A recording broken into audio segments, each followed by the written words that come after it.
Bonjour Richard Laverne, bienvenue. Bonjour Sandrine. Alors vous êtes le fondateur de For Human, un cabinet spécialisé dans la santé psychologique et la performance sociale en entreprise. Alors pour commencer, pouvez-vous nous présenter votre société? Quelle est votre mission, vos objectifs auprès des organisations que vous accompagnez? Avec joie. Donc, For Human, c'est une entreprise indépendante qui existe depuis 2009 et qui déploie des programmes globaux en prévention de santé mentale adaptés au milieu de travail. On est parti d'un constat simple, à savoir que les dépenses de santé mentale coûtent plus de 23 milliards d'euros par an, et que c'est devenu le premier poste de dépense de l'assurance maladie devant les troubles musculo-squelettiques, les cancers même. Et donc du coup on intervient nous, en toute humilité, mais avec une volonté farouche, de mettre en place des dispositifs qui soient utiles et qui permettent d'inverser cette tendance, ou de participer en tout cas à inverser cette tendance. En le faisant comment alors? C'est quoi ces dispositifs? Alors deux piliers principaux. Le premier, c'est qu'on a une particularité chez For Human, on est jeune entreprise innovante reconnue par le ministère de la Recherche. Donc on est doté de chercheurs qui vont interroger le travail aujourd'hui sur les questions contemporaines. On vient de sortir un livre blanc notamment qui traite de l'absentéisme et du présentéisme, et on constate des choses, par exemple que si on met en place des programmes particuliers en faveur de la réduction du stress par exemple, ou des espaces de discussion particuliers accompagnés, on peut réduire jusqu'à 40% ces pourcentages d'absentéisme en fait, sur des secteurs particuliers. Donc, c'est énorme. C'est énorme, oui. On a un pôle de recherche là-dessus qui se concentre sur ces questions. Et puis de l'autre, évidemment, on a des praticiens qui interviennent directement sur le terrain. Alors intervenir sur le terrain, il faut avoir des outils pour ça. On a d'abord une plateforme digitale qui nous permet d'envoyer des questionnaires, de faire des baromètres santé, comme on les appelle, d'avoir des repères, des drivers précis sur les irritants et les difficultés que rencontrent les individus et les collectifs au travail. Et puis derrière, nos praticiens interviennent dans le cadre de formations, de conférences ou d'ateliers particuliers pour travailler sur les sujets qu'on a identifiés, qui sont de l'ordre de l'organisation du travail. Ça passe de la charge à la régulation des émotions, en passant par des notions de qualité empêchée. Passionnant et nécessaire aujourd'hui. Vous insistez sur la nécessité de passer d'une logique de performance à une logique de robustesse. Qu'est-ce que cela signifie concrètement pour une entreprise et pourquoi est-ce devenu si essentiel aujourd'hui? Merci pour cette question. Parce que d'abord chez For Human, on n'a pas envie de suivre un sillon qui est celui de mettre en place des démarches qui soient cosmétiques uniquement.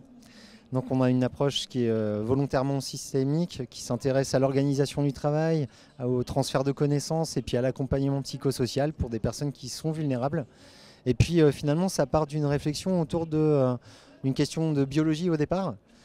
Tout comme les forêts en fait ne sont pas dans une logique de performance, parce qu'elles vont subir des tempêtes, elles vont avoir des parasites parfois, elles vont avoir des problèmes climatiques qui vont interférer en fait dans leur croissance. Mais il faut qu'elles soient robustes. C'est ça.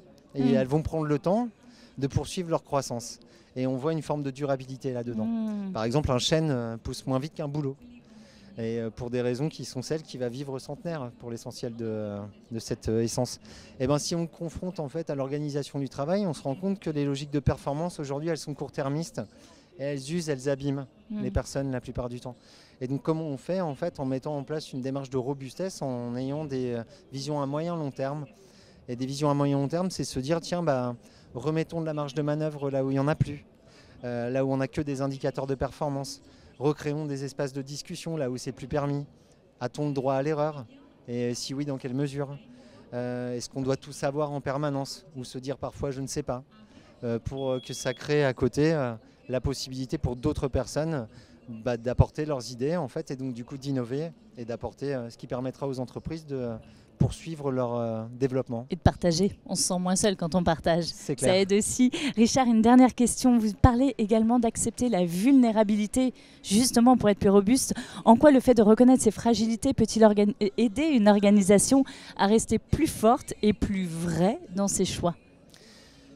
Parce que c'est difficile d'accepter sa vulnérabilité. On est dans une société qui impose une notion de performance à tout prix et partout, dans tous les cercles de notre vie. Et donc du coup, des entreprises qui autorisent ça aujourd'hui, en fait, sont des entreprises qui permettent aux gens, à un moment donné, de vivre des moments délicats, en fait, et de leur fournir les conditions de dépasser ces moments délicats. Alors, en le faisant, elles proposent souvent des dispositifs d'accompagnement, mais ces dispositifs d'accompagnement, ils sont mis en place avec des gens qui ont la croyance que globalement ce sera confidentiel absolument, ce sera éthique et que rien ne sera reporté en fait à qui que ce soit. Et donc à ce titre-là, on peut y aller en parfaite confiance. Et si on le fait, en général, en fait, on va donner de soi, on va donner à voir de soi quelque chose en fait qui est précieux la plupart du temps et qui peut être utile pour la suite. Et on ne reste pas vulnérable toute sa vie, on est vulnérable à des moments donnés. Ça veut dire qu'on est costaud, fort et potentiellement en capacité de pouvoir réaliser ce qu'on nous demande de réaliser le reste du temps. Voilà. Il y en aurait tellement de choses à dire sur ce sujet. Merci beaucoup Richard Laverne. Merci. Avec joie, merci beaucoup à vous. Merci pour cette invitation.